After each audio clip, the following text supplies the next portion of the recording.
Welcome back to my YouTube channel. In this video, we'll be trying to create a use idle hook. So the main goal of use idle hook is to identify whether the user is active or not. Basically, whether the user is performing any kind of action like click or touching the mobile device, etc. So based on that, we can basically not perform any kind of expensive computation, etc. Or we can give a nice little indicator, you can say, which identifies whether the user is idle or not, etc. So basically we'll be doing that in this video only. So I have created a basic white project, and let us get started now. To create the use idle hook, use idle dot tsx.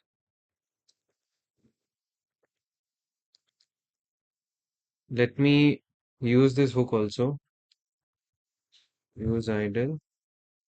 This will take a duration about a delay, how much you want to consider delay as idle delay. Basically, how much the user has to be inactive for him or her to be considered that the user is inactive or is idle. So for that, what we'll do is like we'll just have is idle.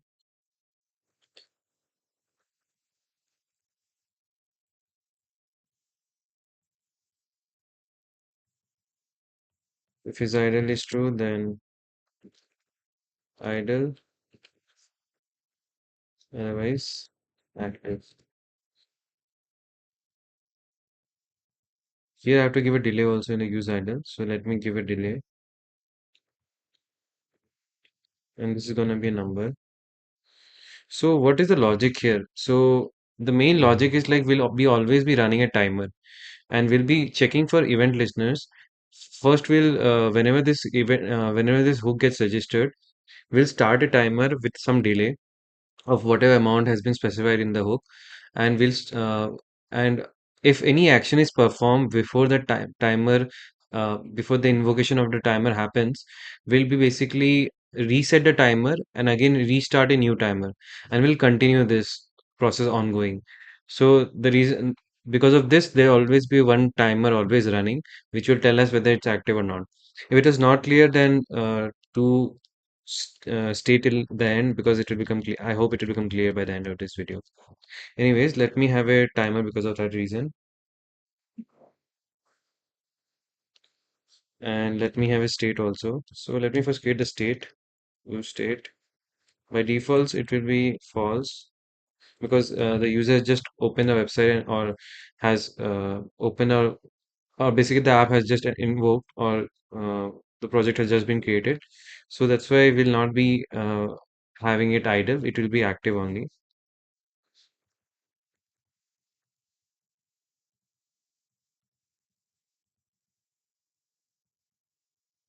When we return idle, now we need a timer.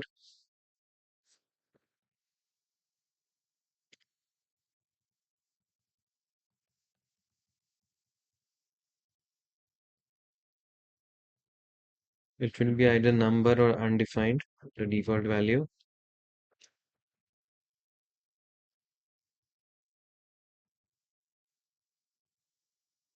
Save. Now we need to handle a couple of events. So use effect.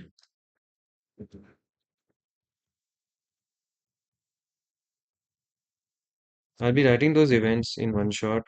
Const events equal to, first will be mouse move whenever the user is moving the mouse. The second event will be mouse down.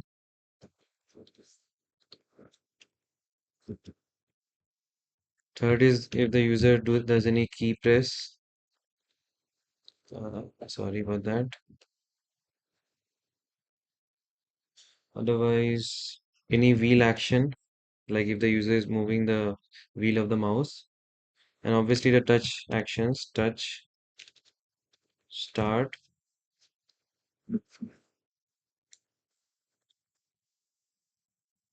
and touch, move. And finally the focus. So these will be the events. So let me create a couple of functions which we'll be needing. One is going to be the function handle reset. Let me come back to this logic and writing the logic of these functions. Let me first write the basic flow. With the flow, I'll write the logic, the code. Anyway, we'll be having window dot add event listener. No, I think it should be events dot for each event. It will be window dot add event listener, the event, as well as call the function which is handle reset.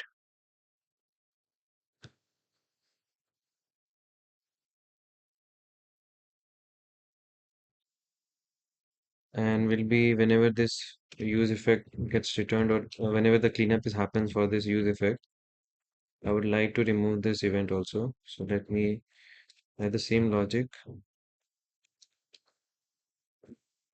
just make it remove event listener. And I think when the delay changes, I need to change this also, the idle hook also. So that. And yeah, like I mentioned to you, whenever this registration happened, we need to start the event. So for that reason, timer f dot current will be equal to set timeout with the delay,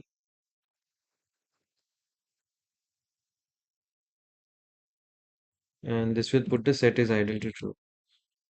So that first time when this registering happens and we just start the invocation of this, did I do something wrong? It should be open. Yeah, so when first time when the event register happens, then we start the timer and it just creates a timer for the delay of seconds, after which it will make the set is idle true. Basically the flow which I told you just now in the start of the video. So anyways, this is the part, but one more event which we need to handle is like suppose the browser tab focused, like suppose if you open another tab, you would make it makes sense to have this as idle also here also. So similarly, like for that reason, we need to handle specifically one more event which is window at event listener blur, which will be on the window level. Let me hit handle blur. Similarly, we need to remove it also. Remove event listener handle blur. So now let us come back to writing logic for handle reset and handle blur. Or I think better name would be reset idle timer. Copy, paste, paste. Now reset idle timer will do a couple of things. First, it will make the set is idle to false since it's not idle now. It's because user has performed some action. We'll clear the previous timeout also because it's not needed. And we'll start a new timer. Like I mentioned to you, every time a new timer will be running in the background with the same logic of this. We copy this, paste. So same logic, set is idle true, delay. Now for handle blur, what happens is like when you tab out or basically open another tab, it's obviously that the that tab is idle. So why not make it directly idle? So that's why we'll do it. We'll be calling it directly set idle to true, and we'll clear the time interval because we are not sure when the user will come back to the tab.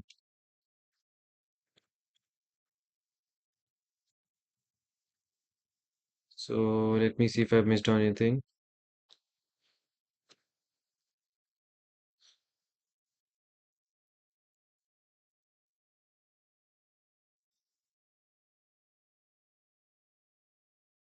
This looks good, I guess.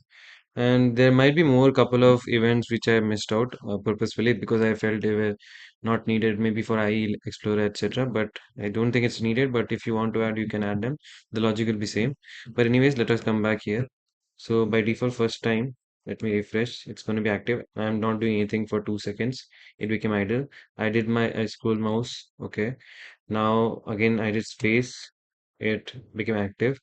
Now I did scroll the mouse. It became active. Sorry, mouse wheel, I moved it.